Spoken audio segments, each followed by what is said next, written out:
Yo. Well, good morning, everyone. Miss Nani and I are on our morning walk after all the rain that we had.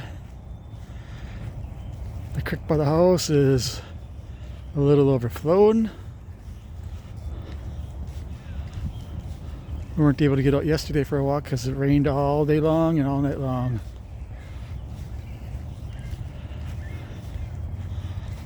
I'm happy to say that Miss Nani's hair is coming back on her tail.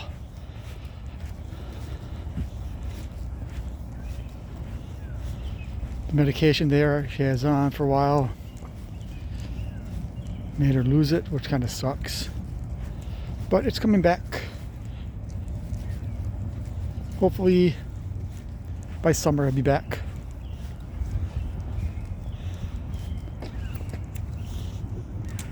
Good girl.